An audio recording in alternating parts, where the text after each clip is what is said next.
Hello, this is Camille Ferguson, regenerative health practitioner, detox specialist, and clinical iris analysis. And I'm putting together this little video for you today just to talk about what to expect in your first few weeks of detoxification as you start to climb the detox ladder. So there's several levels in detoxification, and there's several foods that either inhibit or prohibit detoxification.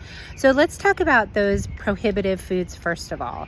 So those prohibitive foods are going to be meat, dairy, eggs, all animal products, processed foods, fried foods, caffeine found in energy drinks and coffee and soda, refined sugars, refined carbohydrates, things like rice, all grains.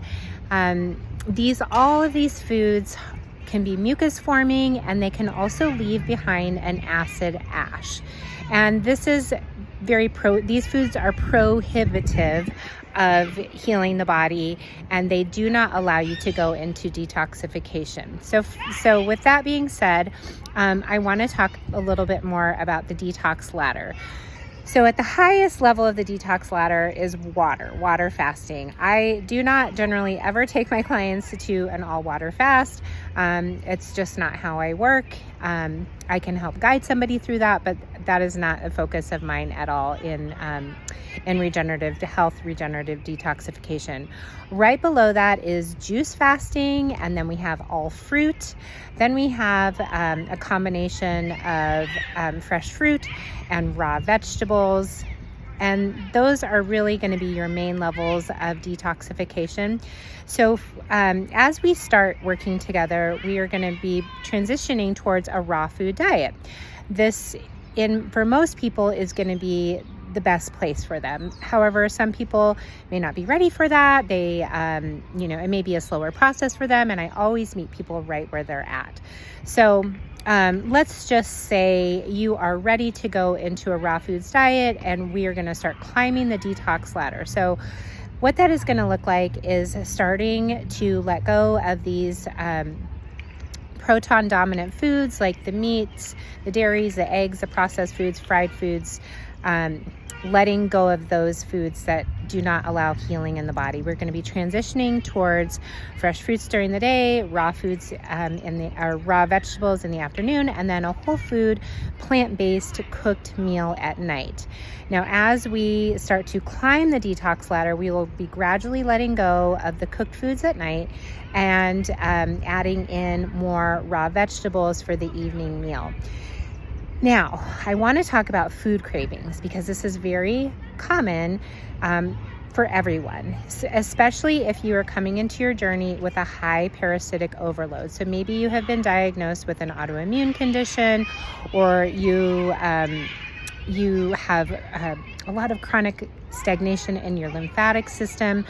Maybe you even have adrenal weakness. All of these things are going to contribute to food cravings. So let's talk about adrenal weakness first of all. So when the adrenals are tired, your body is going to be burning through minerals, and some of those minerals are sodium.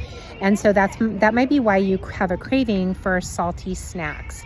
So one way to prevent caving to these salty snacks, which are generally fried, is being prepared ahead of time, having some crunchy vegetables chopped up ready to go in your refrigerator. So when you are feeling that craving come on, you can just have a yummy vegetable snack. So some vegetables that are high in natural sodium is celery and carrots. You can juice a bunch of celery juice and just have that on hand. So if you get some of those salty cravings, you can just, chug some delicious celery juice. Some of the green living foods from Purium are also great to have on hand. I love the green spectrum to add in extra minerals. Ionic elements from Purium are also great. The Zevo Life, the Clipsidium original superfood is also excellent at adding in minerals. Another thing that you can add in is sea moss. This is an excellent support for the adrenals. It's got over 100 natural minerals in it that come from the sea. It's like the sea's superfood. So I love adding in sea moss. Some other crunchy snacks that you can add in that are really high in minerals is organic seaweed. You just want to make sure that that seaweed is cooked in coconut oil or olive oil, never seed oils. Pumpkin seeds are great. You just want to make sure that they're raw, sprouted, and organic. And those actually are great at killing off parasites.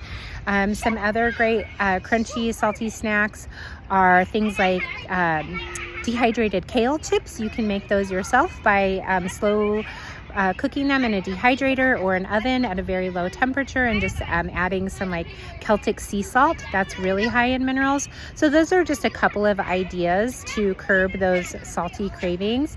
If you're craving sugary snacks, then some things that you can add in are like dates or bananas. You can even do like an Epigenous family shake from Purium and throw in some hemp hearts and blend it up and make it like a chocolate nice dream. Maybe throw in some frozen bananas. That's a really good way to curb a sweet craving. You can also just have dates on their own, maybe some apples, and make a date caramel dip.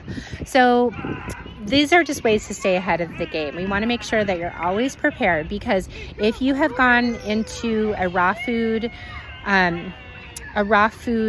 detoxification and you've made the transition from cooked foods, and then say you have this intense craving and you go ahead and eat some fries, or you eat some crackers, or you eat some some peanuts or something like that, something crunchy, salty.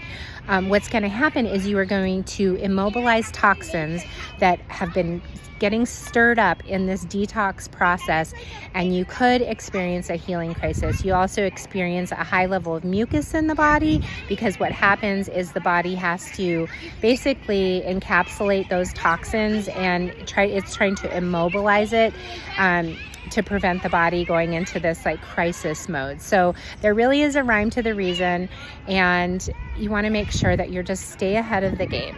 I feel like if I can educate you on why you might not want to eat those foods and fall into those cravings, you'll have a much more comfortable and successful journey.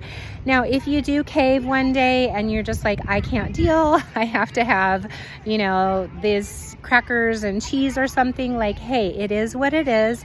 You just get back on the horse and you start up the next day. I will say that you need to kind of climb that detox ladder again. So if you cave to a piece of pizza or something like that, you're going to want to just start back up by your fresh fruits in the morning, your vegetables in the afternoon, and then have a steamed vegetable dinner, and do that for a day or two, and then go back to raw, because as you come out of detox is just as important as you go into it. You want to always climb up the ladder and then climb down the ladder too, because you don't want to put your body into a healing crisis or create a ton of mobilized toxins that have nowhere to go, and it kind of puts the body into shock. So give yourself grace and understand that your choices do matter in your journey. And I just want to make sure that you have the best possible experience, and that you feel great doing it, and that you also feel empowered.